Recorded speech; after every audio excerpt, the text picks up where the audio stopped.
Hi, this is Scott Bogren, Editor-in-Chief of Community Transportation Magazine, welcoming you to our New Mexico edition, our edition focusing on transit across the land of enchantment. It's our summer 2012 edition, and we're really excited about this edition of the magazine because we think it really highlights all the facets and benefits and the invaluable role of community and public transit across New Mexico. The state editions that we do are always some of the favorite magazines we produce, and we've now done 13 states, so more than a quarter of the states in the country we have focused on looking at transit across those states. And when you get the chance, as Rich Sampson, the editor of CT, and myself, when you get the chance to really do this, you learn a lot about how public and community transportation works in a state, and you really get to tell a lot of stories that too often in our industry and also just in the regular media go untold. Stories of just wonderful innovation, of outstanding customer service and commitment to one's community. We see innovations in technology. We see some wonderful adaptations of buildings and ideas of intermodalism and connectivity that just really, and most importantly, make a difference in the lives of people in these states. And New Mexico was certainly no different, and we're pleased to finally package all that together into this edition. Some of the places we traveled, and I'll hit on each of the visits we made when we traveled across New Mexico, kind of chronologically. We started out in Albuquerque, visiting with ABQ Ride, which is the largest urban operator in the state of New Mexico, and is a fantastic system, kind of represented by its very iconic transit center downtown, which you'll see some pictures of, and hopefully will be something we'll be visiting in June of this year when we do our annual Community Transportation Expo in New Mexico. From Albuquerque, we traveled up to Santa Fe, the state capital, beautiful state capitol building. We visited with Santa Fe Trails there, which is, again, a smaller urban transit system, a lot of fixed routes. Between those two, we squeezed in a trip up to Taos, which is up in the mountains of north central New Mexico, and there we visited with the Chili Line, which is a very traditional rural transit system, but serving a very unique community. Taos has a artistic history, and as well, the Taos Pueblo is one of a UNESCO World Heritage Site. So a lot of things to see there, and transit has a role there that might be a little different.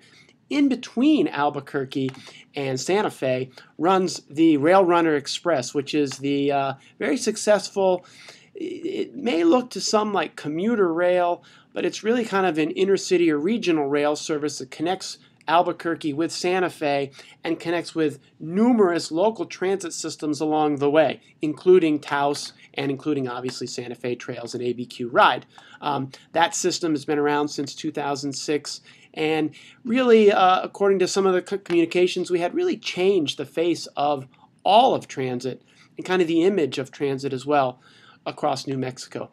From Santa Fe, we headed east, almost to the Texas border, where we visited with CATS in Clovis, New Mexico, a rural system in a small town.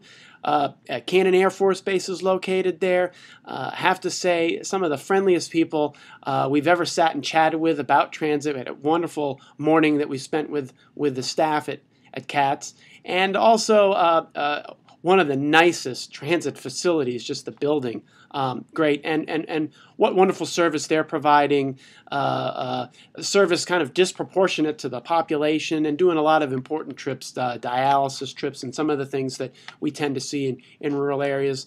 From Clovis, we headed back towards the central part of the state and visited up in the hills of south central New Mexico. We visited with Lincoln County Transit, which is in Ruidoso Downs, but also serves a region that includes the town of Ruidoso and some other towns within that area. Lincoln County Transit, again, very traditional rural service, services parts of a Native American reservation, which you see, again, as a kind of a unique facet of transit across New Mexico, and great leadership there.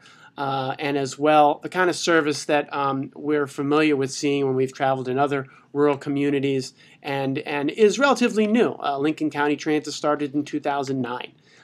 From there, we headed back again towards the south and to the west, and we ended in our last visit of the week was in Las Cruces, New Mexico, and that was with the good folks of Roadrunner Transit, which is in a town that is a very fast-growing part of the state due to both the economy and the climate, and a system that's really having to kind of change itself to meet with a growing university community and a lot more seniors that have moved into the Las Cruces area. So those were the systems that we visited personally on our trips. You'll also see we visited one morning with David Harris and the staff at the New Mexico Division of Transit and Rail. Great staff there. We had a chance to kind of sit in with one of their sub-grantee meetings and met a lot of folks that way as well, and got a good sense of kind of how the DOT supports transit across the state in numerous ways, and kind of plays the role not only of an oversight agency, but also really of an agency that is giving great assistance to transit systems, urban and rural, across New Mexico. New Mexico is a beautiful state. There's a color palette there that's different than almost any of the other states we've ever visited, and it's a state where you can go from desert to mountains, from pine trees and pine forests to kind of plains in the course of a few hours. And it's also a state, it's I believe the fifth largest or fourth or fifth largest state when it comes to square mileage, and yet there's a little over 2 million people in the entire state. So it's also kind of transit is finding its niche and its role across New Mexico. And I hope that in this edition of the magazine, some of the kind of special attributes and characteristics that we saw across the state come through and shine through in these articles as you read them. And this edition of DigitalCT Magazine is really designed to whet your appetite, all of you readers out there, to come to the Community Transportation Expo, which will be June 2nd through the 7th in 2013 in Albuquerque, New Mexico. And I'm sure many of the systems that you see here, and then other systems that will also, you'll if you listen to the podcast that's attached to this magazine, you'll see that we talked to a system up in Los Alamos, Atomic City Transit, who wasn't on our schedule, but yet at every stop we made, people kind of said, "Oh, you got to talk to Atomic City Transit. They're doing such wonderful things." So through an interview and a podcast, we're able to kind of bring their story into the edition.